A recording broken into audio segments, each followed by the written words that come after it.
Warm, and I really enjoy this devotional. It's called God's Unjust Laws.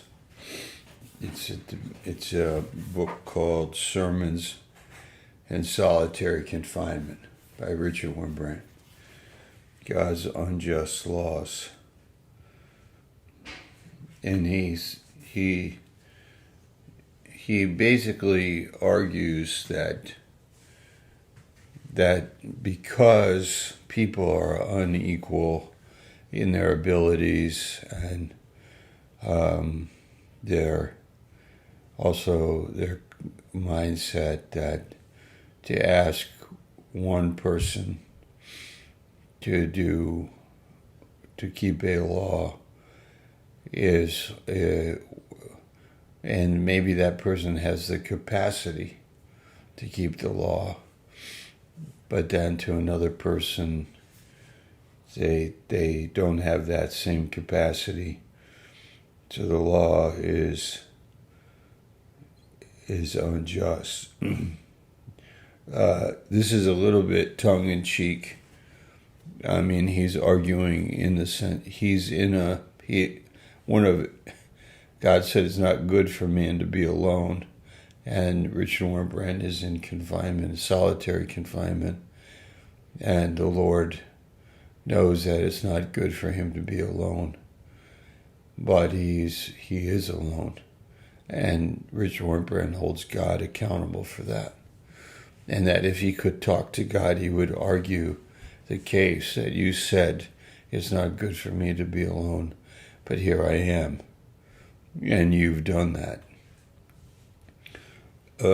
It's also to be understood that he says, he's not trying to be. He's arguing, "Come now, let us reason together," and he has a good spirit about it. He is finding fault with God, yes, which we should be very careful not to do that. But he's processing his situation, working through it, and understanding, trying to understand what's happening. And actually, the devotional is really brilliant. It's amazing, in my opinion.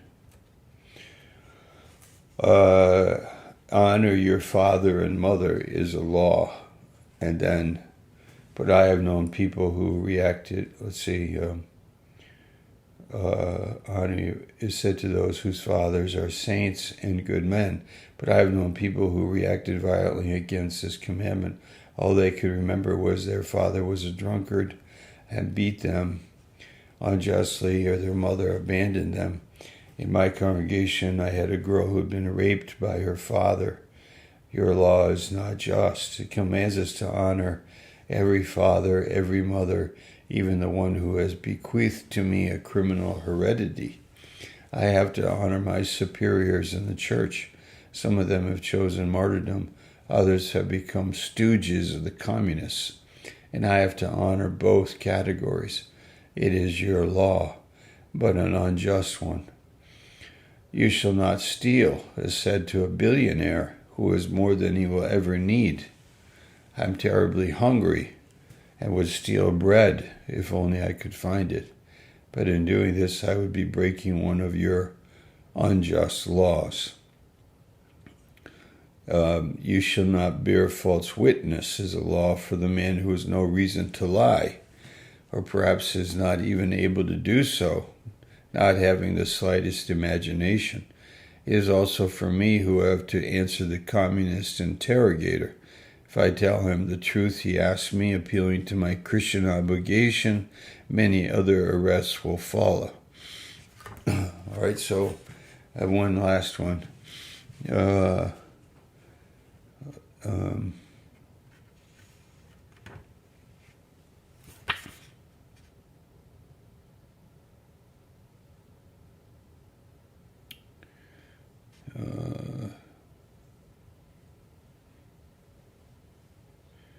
This one. If someone killed unintentionally and the kinsman of the victim wanted vengeance, you ordered the murderer to flee to a city of refuge. Suppose several men are guilty of such a murder, but one cannot run as fast as the others.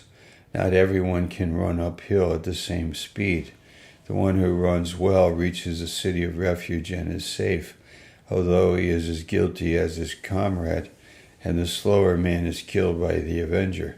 Can righteousness depend on the speed at which a man can move his legs? The slower man is killed.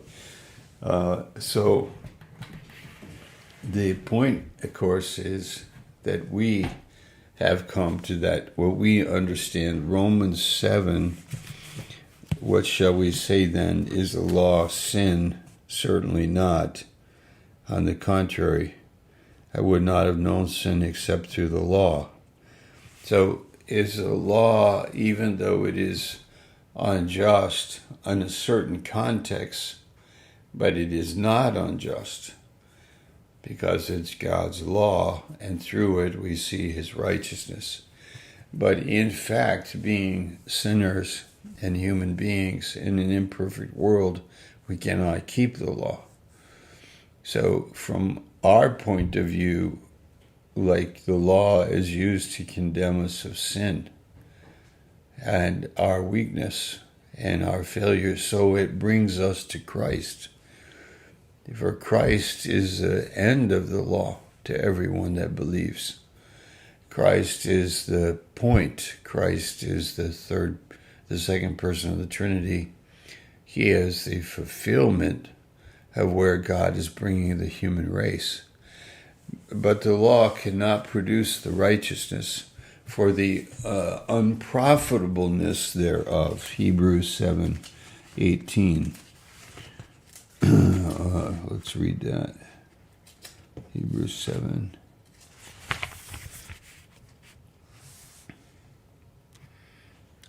For on the one hand, there is an annulling of the former commandment. There is an annulling of the former commandment, or the law of Moses. It's because of its weakness and unprofitableness, for the law made nothing perfect. On the other hand, there is the bringing in of a better hope, through which we draw near to God. That's amazing. This is amazing. Wow. Let me read it again.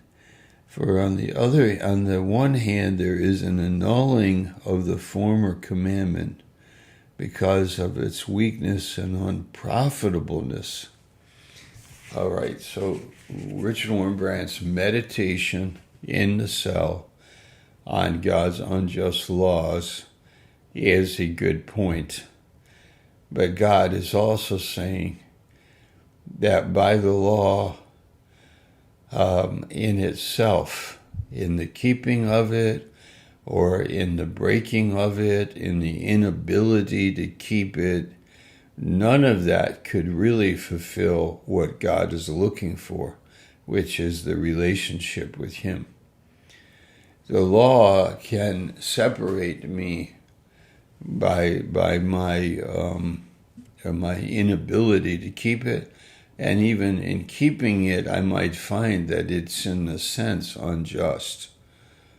But it fulfills its purpose, but it is unprofitable and weak because of its weakness and unprofitableness. For the law made nothing perfect. The law made nothing perfect. But what is the point? It in a way, it accentuates my problems. It shows how unfair, also how unjust and unfair life is. But in right application of it, or the Spirit showing me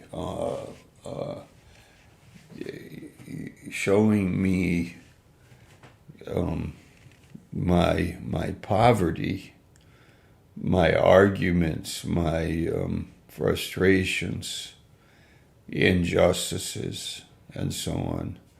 Yeah, it brings me to relationship. Like Job 23, Job said, I wish if I knew where God was, I would come to him and I would present my case. And he would not condemn me, but he would put power in me in Job 23.